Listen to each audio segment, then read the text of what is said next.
baax lool mais à la réalité fii ak 5 ans dara duñ ko changer. Merci monsieur le ministre. Merci monsieur le président. Merci honorable. Thérèse Faye, vous avez la parole. Ousmane Sy se prépare.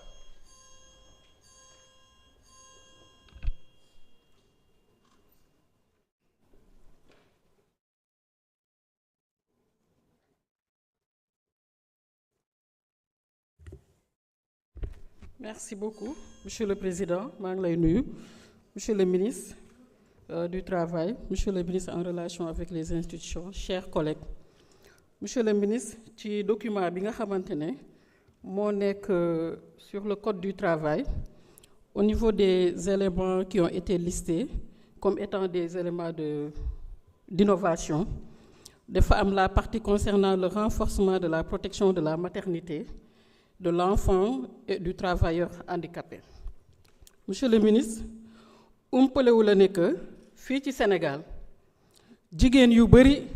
am nañu problème ci boo demee ba am doom mu nekk liir bu ndaw fi ngay liggéeyee amul structure de petite enfance boo xam ne war nga mën a dénk foofu sa doom te boo amee pause dox 2 mètres 3 mètres gis ko nàmpal ko ñëwaat sa bureau. ma yaakaar ni que tey loolu dafa war a nekk une innovation de taille dans le secteur du travail. J'en avais échangé avec monsieur le président Malick Ndiaye bu mu nekkee président Assemblée nationale parce que d'abord man je suis agent de l'Assemblée nationale ma ne woon ko fii ci Assemblée nationale ne serait-ce que cour bi ci ginnaaw boo compter personnel féminin bi ak député yi nga xam ne am nañ fi ay njaboot gis nañ fi député yi fi accouché yàggul dara. loolu c'est des investissements yu coûtewul dara éducation nationale affecté la ay jàngalekat nga collaborer avec l'agence de la case des tout-petits ñu équiper la structure yi def le nécessaire jigéen ñi mën a nekk ci conditions yu baax mën a liggéey mais aussi day am beneen facteur de rendement très positif bu muy am dans le travail loolu dama bëggoon ngeen xool ko à Diamniadio. Je sais qu'au niveau du ministère de la formation professionnelle ils ont un peu ce projet au niveau des ISEP mais loolu monsieur le ministre dafa war a nekk une réalité dans le monde du travail parce que jigéen ñi desuñu ginnaaw ci lenn donc bu fekkente ne loolu handicap la rek na état taxaw ci loolu. leneen li nga xam ne bëgg naa ko wax toujours vous avez parlé de la mutation dans le monde du travail tey am na ko wax ci gardien yi mais man damay wax ci ñi nga xam ne ñoom ñooy jigéen ñi nga xam ne ñooy liggéey ci kër yi man duma leen tuddee mbindaan ndax bu ñu leen amutoon du ñu tekki dara ngeen baal ma ci terme bi bu ñu lekkee mu neex ñoom la bu ñu fóotalee mu set ñoom la lépp lu ñu mënta defaral rek lu téye sunu kër yi ñu mën a toog fii assemblée di wax ñoom la. ma gis yàggul dara ñu bindoon benn plafond boo xamante ne dañu ne seen salaire yi maximum foofu la mën a toll bi ma xoolee plafond yi motul sax 80 000. loolu je pense que monsieur le ministre jar na xoolaat loolu bu passé ma ñëw ci wàllu njàng meeg njàngale bi ma xam la bu baax nag nga nekkoon syndicaliste nag xarañoon lool foog naa ne que lu bëri aussi ñu liggéey ko ma gis ne que da ngeen di lancer un recrutement direct des enseignants yi monsieur le ministre nan ngeen di def ba ñu am formation pédagogique enseignants yooyu bu ñu leen recruter nan ngeen di def ba du ñu am problème formation mais aussi xaar bu ñuy xaar lu yàgg pour ñu intégrer leen ci système bi ak ñu fay leen seen rappel. loolu question yooyu je pense que monsieur le ministre war nañ ko régler et au même moment aussi xam nga ne au niveau de la FASTEF am na problème le paiement des émoluments des formateurs au niveau de la FASTEF est-ce que mën nañ continuer di recruter ay enseignants directs sans former leen ba pare ñi nga xam ne structure bi nga xam moo war a assurer la formation des formateurs muy am problème loolu est-ce que waruñ ko mën a xoolaat ci biir texte bi dama gis ñuy wax incompatibilité d'humeur war na mën a nekk motif ñu licencier nit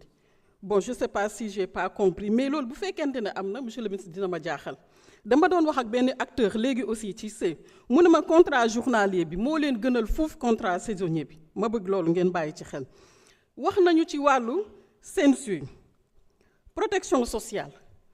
tey lépp lu ñu wax ci CNSU ci jàpp ñu ne que li nga xamante ne mooy bor yi ñuy amel hôpitaux yi war nañ ko mën a fay. ba tey nit dina feebar dem hôpital ñu delloo la bañ la faj day mel ni carte bi dootu leen amal njëriñ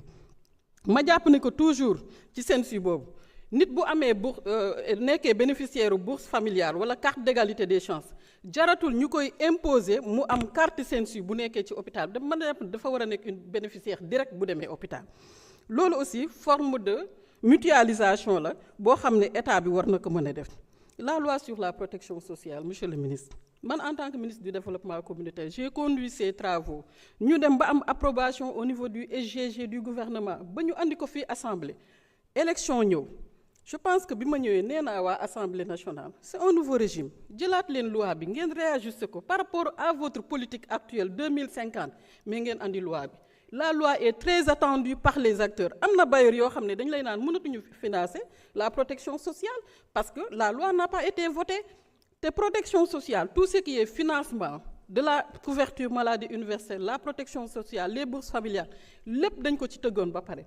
Bu ko assemblée voté woon ngeen jël décret d'application yi mu nekk quelque chose qui va donner de l'oxygène aux acteurs mais aussi surtout aux partenaires du Sénégal. Donc lii laa bëggoon wax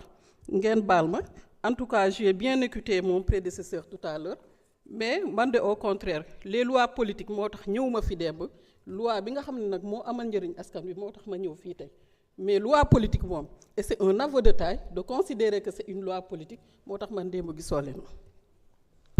Merci honorable. Ousmane Ciss, vous avez la parole. Nafi Kane se prépare.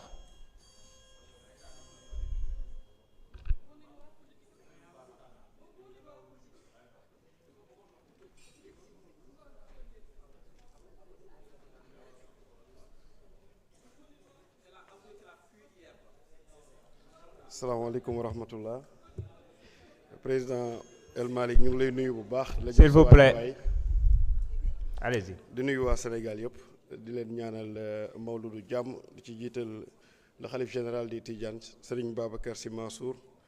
di ci teg suñu wasila sëñ Mbaye Sy Abdou di ko ñaanal mu yàgg fi lool te wér ak mboolem kilifa diine yi comme ni ko suñu frère Omar Bamba defee mu nekk lu rafet aussi di wax ne Assemblée nationale 15e législature bii wax dëgg yàlla ñu ngi liggéey bu am solo damay def un clin d'œil rek aux médias ici présents que ñu xam ne li ëppal yitte askan wi moom mooy liggéey yu am solo yi nga xamante ne day am jeexital bu baax a baax ci suñu dundin donc ñuy bàyyi épiphénomènes yi wala détails yi nga xamante ne amul benn solo di ko mettre en exergue ba nga xamante ne citoyen lambda bi nga xamante ne peut-être bàyyiwul xel lu bëri day yaakaar ne assemblée nationale ay détails rek a fa nekk alors que nit ñaa ngi liggéey bu am solo